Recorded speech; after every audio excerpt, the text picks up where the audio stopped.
Story time about how my auntie got burned up in a hot dog stand by her ex-boyfriend.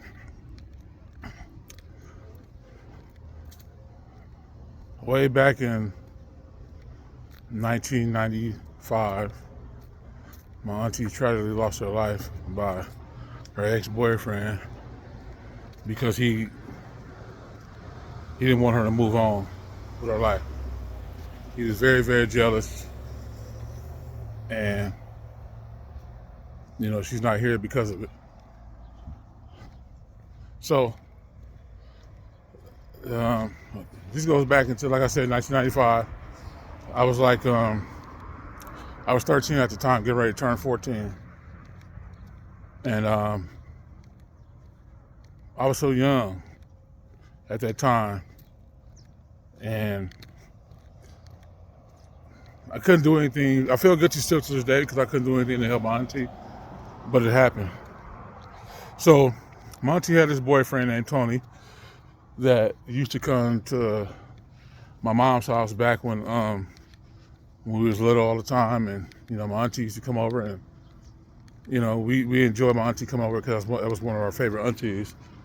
And when she comes over, we would be excited and stuff to see her because she was just that kind of auntie that was like a second mother to us. And when she came over, she used to always tell us, let me smell your breath, did you brush your teeth, let me smell your underarms, let me see your feet, is they clean. If none of those things are clean, we're gonna have to go get in the shower immediately and take care of everything that we didn't do. So, wait 1 second.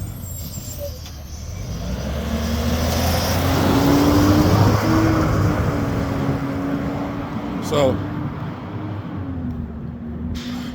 yeah, her boyfriend used to come over all the time, with her, and used to hang out and loving to spend time with my auntie because my auntie, we wouldn't see her that often because my auntie used to drink a lot,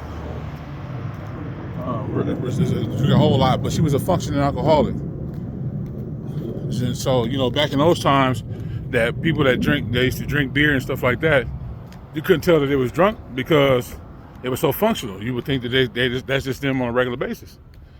But my auntie, like I said, she was a functioning alcoholic. And, her auntie, like I said before, her auntie, and my auntie, her boyfriend, go ahead. No problem. Her boyfriend used to come over there with her, and we'd be spending time with her and stuff like that. And it always seemed like her boyfriend was jealous of us because she had a big family that cared about her, and he wanted her to himself. And we would see different ways of how he was being, his mannerisms and stuff like that. And we didn't like him, but we had to accept him because my auntie was with him. And so, as a little boy with my brothers and sisters, it's from the eye test when I was a kid, we all had to, in our own way, shape, or form, accept him. Although we didn't like it, we just did. And so, yeah, back to the story. So, yeah, he used to come on, used to say hi and talk to us and things like that, but you could tell that it wasn't real genuine. Like, it came from a place of hate. And he was a drunk too. He used to drink all the time on a regular basis. I don't know if my auntie got with him because of that. Back in those times, as me being a kid, I don't know too much about how couples get together, but I'm thinking that it was one of those reasons. And yeah, when they came over, he used to always, like I said, give us dirty lunch and stuff like that. But when they came over, they was always drunk. But my auntie, she was a nice drunk. She was a nice drunk, and she always gave a lot by her being a drunk. And so, as kids, we loved that about her because she was already nice, but her drinking made her even nicer. And so We used to love that stuff, and it was cool. It was real cool, you know. We had fun memories, you know, even in the midst of drinking. But yeah, she would come over and we would always tell my auntie, you know, as kids, right? Like, I feel like us as kids, we was always wise beyond our years because of the stuff that we had to endure as children. And my mom was there and she used to drink, so it went hand in hand. My mom used to always tell her too about the drinking situation in her own way. But when we tell her, my auntie used to always tell her about the drinking, and you know, she would say, "No, I'm all right, I'm fine." But what would happen is that her boyfriend would get into these big ass arguments with her on a regular basis, right?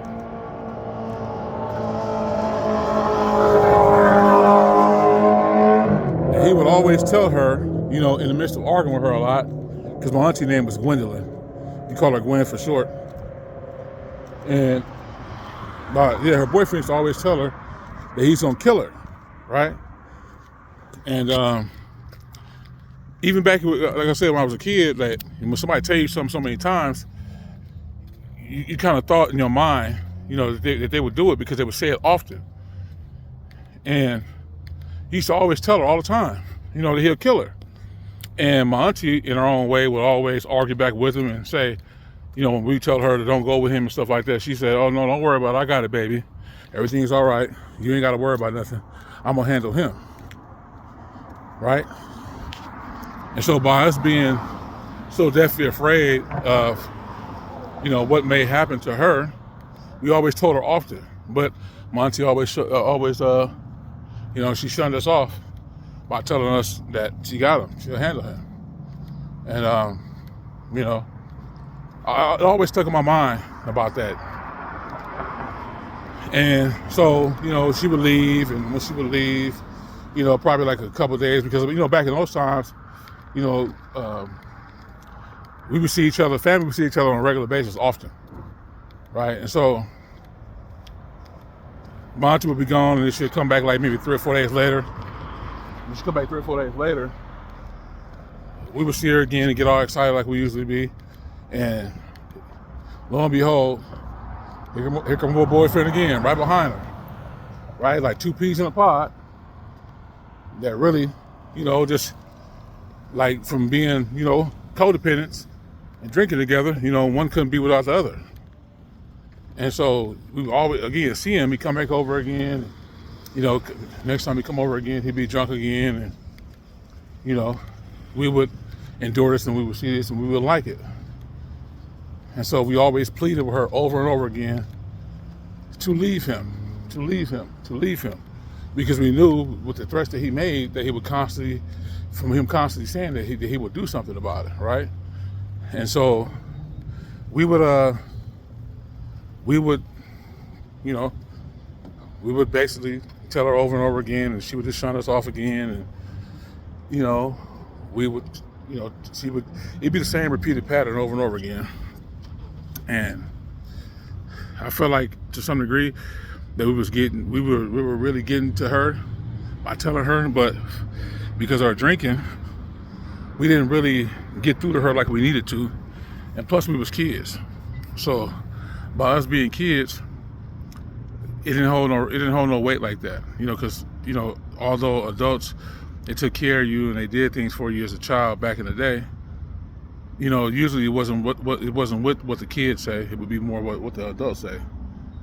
And so we had to endure that so many times over and over again. And, you know, it got to a point when my mom got involved with him, and my mom would go back and forth with him, with her boyfriend, because my mom is not scared of no man. She's not ever scared of no man. She would go toe to toe with a man. Even still to this day, in her condition that she's in, she would go toe to toe with a man. And so she would argue with him and call him all kind of bitches and hoes and tell him, like, you know, you fucking with my sister, and if you keep on threatening my sister and telling her that you're gonna do something to her, I'm gonna cut your ass. You know, I'm gonna kill you. She used to always say that to him, you know. And my mom said it to him often, and then he would make threats to her, and then my auntie would jump in and she would get mad. My auntie would get mad at my mom because my mom was defending her, and it would just be a whole bunch of stuff going on, with that. And it was just tough, man. It was real tough because just seeing that, growing up, it basically traumatized, me as a kid, knowing that this stuff happened, on a regular basis, and try to be strong, being a kid, right? Although I was 13 years old, I was still a kid. So, one day my auntie had developed the strength to leave him, because it got too much, and he was, the day that the day that she's leaving him, right? Because they came over that day, and when he came over, they would do what they normally would do when they come over, and basically, my auntie wanted to go to the store. So my auntie wanted to go to the store to get her another pack of beer, right? Because that was her thing, is to drink. And so, again, keep in mind with this, again, although my auntie drank beer a lot, she was functional. So one day, like I said, not one day, but basically she got ready. It was already arguing before she left to go to the store, and it was a real heated argument, more than usual, right? More than usual. It was like really intensified, and it was to the point to where my mom had told us, right? Because she told me, my older brother, and my little brother, and some of my cousins to go follow her. If he follows her, we went with her. Followed her up and down the street to make sure that he don't do nothing to her, because he had this look in his eye, like he wanted to do something to her. And we always was protective of our aunties, no matter what. That's the way we was taught and things like that with men. And so, we followed her. She was walking down the street. What's going on, brother? How you doing? Hang it in. 1 second, y'all. All right, so continue on with the story. So we followed my auntie up the street. Up and down the street, because obviously she was drunk and he was drunk too, and they got into, like I said, that heated ass argument. And while my auntie was up the street, she was like telling him, "That's why I'm leaving your ass." In the midst of that, bro, we all witnessed it and everything. And he looked like, "You said what?" And she was like, "I'm leaving you because I'm tired of dealing with the bullshit." And so she told him, after she told him that, she just kept telling him what she was doing, and it sent him into like a rage, like no other, like we never seen before, right? Because we seen it multiple times, but this time it really triggered something. Whatever the fuck it was, it triggered something. So he would tell her the whole day, when we was all, me and my brothers and my cousins was all up and down the street, telling her, trying to get close to her, telling her he gonna kill her. And he was in the street, she was on the sidewalk. He kept walking over there towards her, pointing at her in her face like this and shit, and kept getting in her face, like basically telling her like, "I ought to pull out my knife on your ass right now." And then we seeing this stuff, and we telling auntie, we was like, auntie, come back with us, because he gonna try to hurt you. And my auntie, again, like she usually would say, that "No, baby, he just this is how he always is. Don't worry about him. This is what he does. Don't trip. I'm gonna be all right. Y'all go home." And so we didn't go home. We stayed with her. We literally stayed with her. And back in those days, it wasn't like we had cell phones like we do today, to where we can just pick up the phone and call my mom and tell her what he's been saying. We have to just stick by her and wait until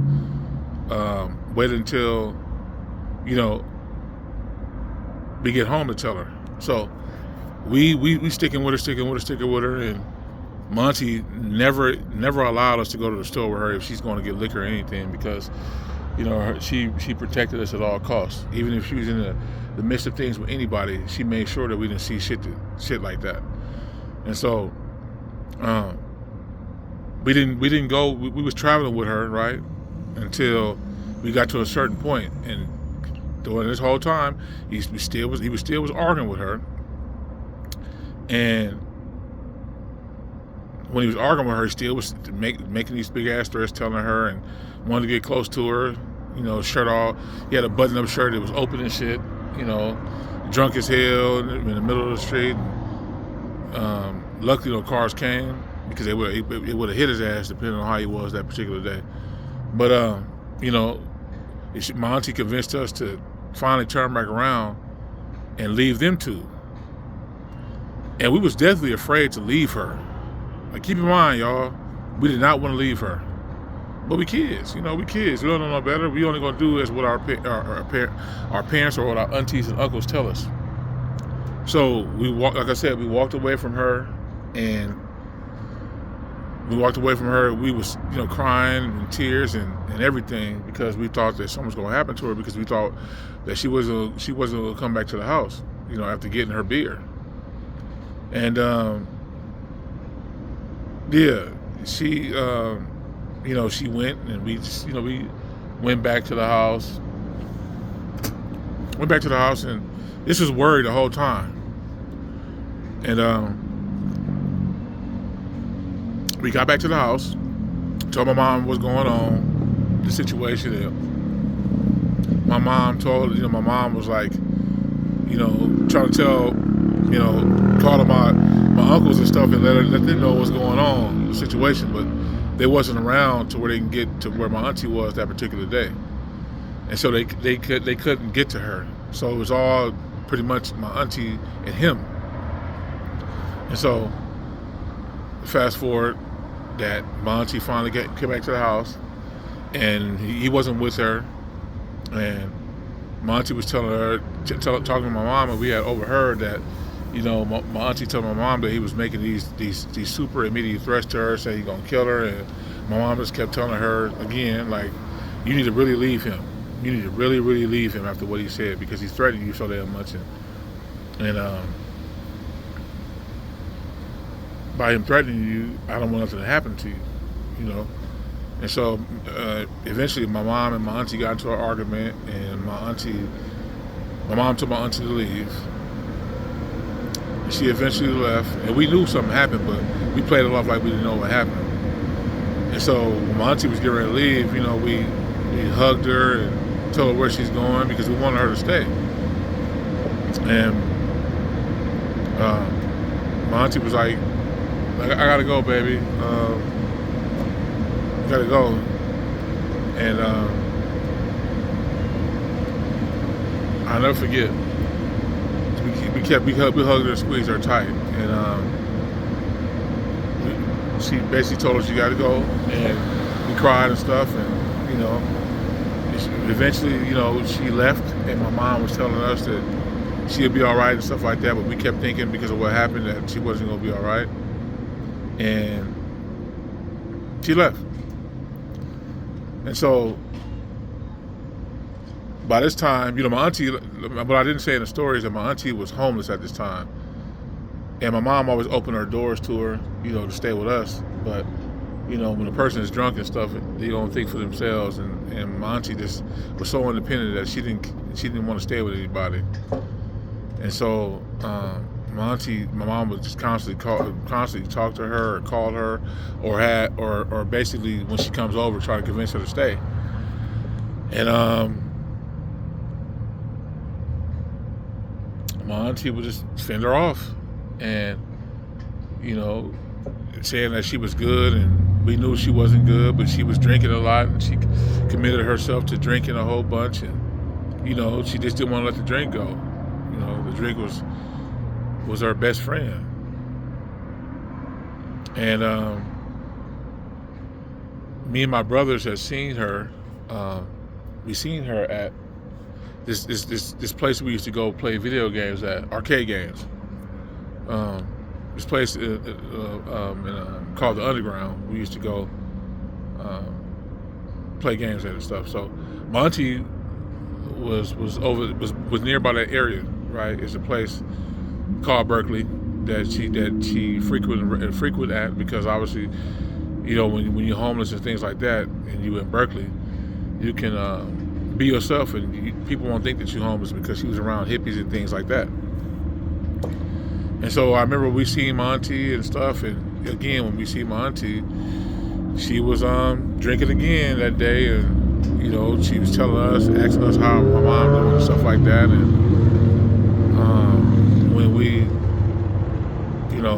was telling her how my mom was doing and stuff like that, we stood by her and asked her was she good and stuff like that, and she kept saying, "Yeah, baby, I'm good, I'm all right." And we told her that you can come back with us when we leave, because she was right by the arcade. The arcade was like literally, you can go. It was like underground, so you had to literally take some steps to go underground, to go to the place that we was playing video games at. So we told my auntie that when we leave from there, you can come with us. You can come with us and come to come back with us. My mama ain't gonna have a problem with it. She wants you to come stay with us. And she was like, "Nah, babe, I'm okay." Right? And she introduced us. At the time, we didn't know this, but she introduced us to her new boyfriend. It was a white man, and from what we knew as children, that this white man loved my auntie to death. And I'm trying to remember if he even drank before. If he did, he wasn't drinking a lot. He was really conservative with his drinking. But he always shielded my auntie. He always made sure that she was good at any cost, even if it had to be together, right? And what he did was he never threatened her, never called her a bitch, or never called her anything out of her name that people was crazy they would do. All I've seen from that man was pure love. And so she introduced us to him, and she was like, Jesse, Shannon, Chado, meet Pete. And at first we was like, even though we knew she had issues with him, we still was tripping. Like, who is this person? Until you ain't got to be with nobody, you can be by yourself. You ain't got to be with nobody. But that's who she wanted to be with, and we shook his hand, and he had the best intentions. Like at the time we thought because of what just happened to her that he was going to hurt her, but he didn't. He was really, really harmless. And from what my understanding is, like, when she got with him, he never wanted to leave my auntie's side, and he stayed with her every step of the way, whether she was homeless or not. And if he had his own place, he was willing to be on the streets with her because he loved her. And so my auntie's ex, Tony, had ended up locating my auntie, because when she left him, and he didn't know where she was. But I think he didn't frequent Berkeley like that, but he knew, he knew the Bay Area a lot. And that's what I didn't mention either, y'all, that's what, that we from Oakland, California, which is the Bay Area. And, like I said, my auntie's ex, he knew about Oakland, knew how to freak around Oakland a lot because it wasn't big. And so, and mind you, this is what I was told, right, from my sisters and my mom and stuff, that he ended up seeing my auntie with her new boyfriend. And when he seen her with her new boyfriend, that's what sent him over. He was already triggered, but that's what really sent him over to carry out what he was going to do. And so he basically spotted her, and was stalking her. And one night, he was waiting for my auntie. and her new boyfriend because he didn't have no place to stay, and they used a hot dog stand to sleep in. And like I said, it was nighttime that he pretty much they carried out this plan. Like he waited for them to do what they were doing. I don't even know what they did that particular day lead up until the night. I don't even remember at all. But he was waiting until my auntie and her new boyfriend slept in a new hot dog stand. I don't know if it was a new hot dog stand or just a hot dog stand, period. Whatever it is, they slept in a hot dog stand. But he waited for them to get in that hot dog stand and go to sleep. And he poured gasoline all over the hot dog stand and lit both of them up.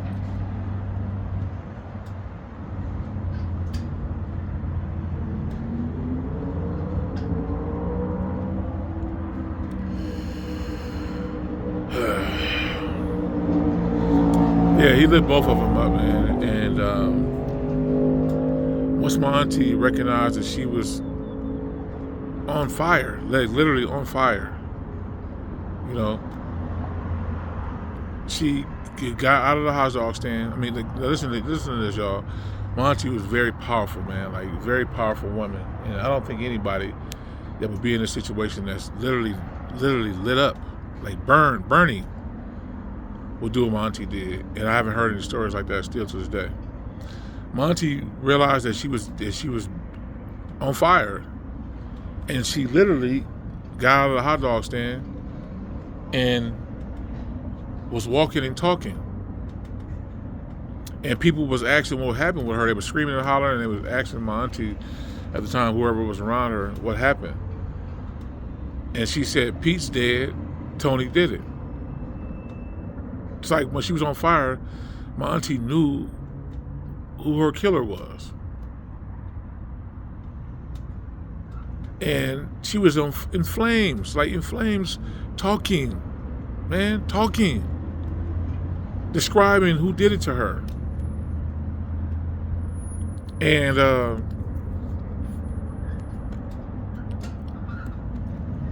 she was on fire, talking. And then eventually, the people that was around called the paramedics for her because she was on fire. And, she literally ended up going into a coma.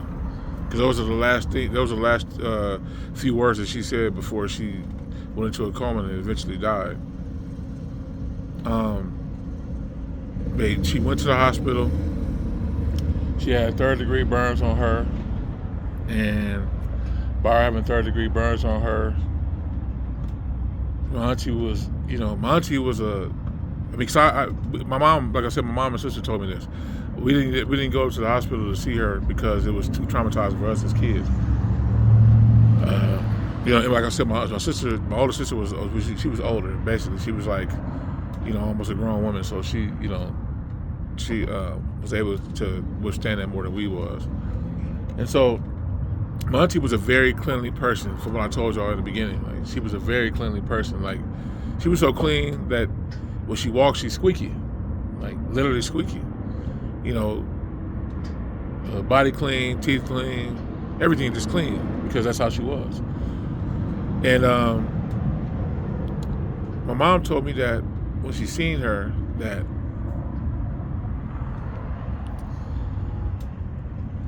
that everything was burned except for the bottom of her feet. Her bottom of her feet was the cleanliest that she ever seen in her life. And that lets you know the testament to how my auntie was. Like, usually when you get lit up, I mean, even in the midst of, like I said, like you sleeping in a hot dog stand, your number one commitment was to staying clean, regardless of your circumstance. And my auntie did that.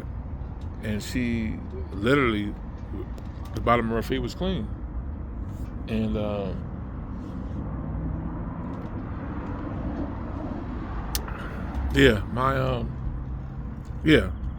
she was in the hospital, like I said, in the hospital all them days, and she didn't die offhand. Like, she was still fighting when she had the burns on her body.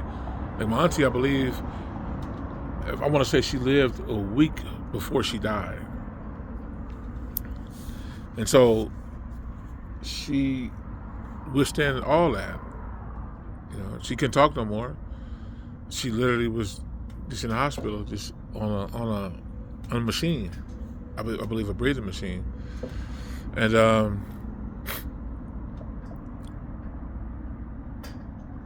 she fought. And after a week later, she passed. And this is, I don't know the exact date of my auntie passed, but I remember it. It was in October of '95 that she died. And I'm glad that my auntie was able to live long enough to say who did it, because if she didn't say who did it, he would have never been caught. And by the way, her new boyfriend that she was with at the time, he was so badly burnt up that they didn't identify his body. His body was so badly burnt they couldn't identify him. He was that burnt. He wasn't even able to make it out of the hot dog stand. He burned inside the hot dog stand. And so I don't remember what his charge was, because I heard my mom talking about it, what happened to him. I don't know if he went to jail for life or what, but I remember he went to jail for a number of years for murder for 2 people. And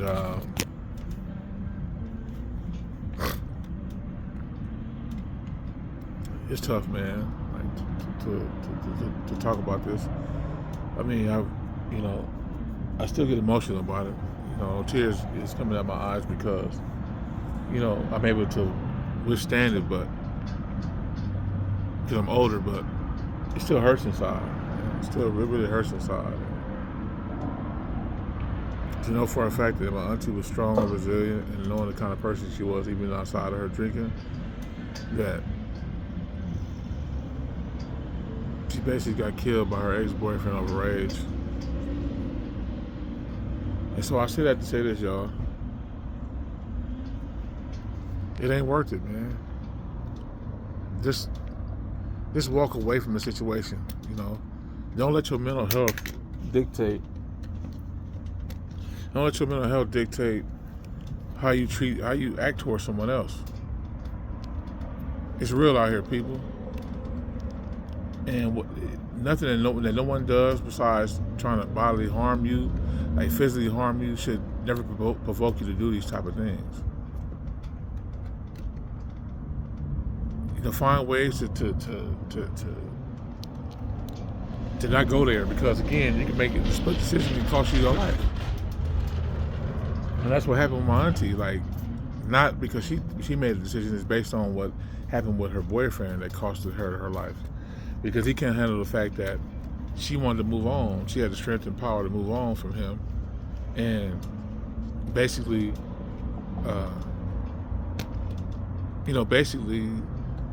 leave him and just be gone, and then start anew with someone else that actually truly loved her and cared about her. Like, it ain't worth it, y'all. It really ain't worth it, because this world is a fucked up place, because of the people in it. There's some decent people out here, but just as well as there's some decent people out here, there's equally fucked up people on this planet, and it's up to you to make this conscious decision to stay away from those type of situations, man, if you don't have to endure them and be in them. And so, yeah, that's my story for today. Leave a comment down in the comment section. Share this video if you think it'll resonate with someone else. I would love to hear your feedback. And with that being said, I'm out until the next one.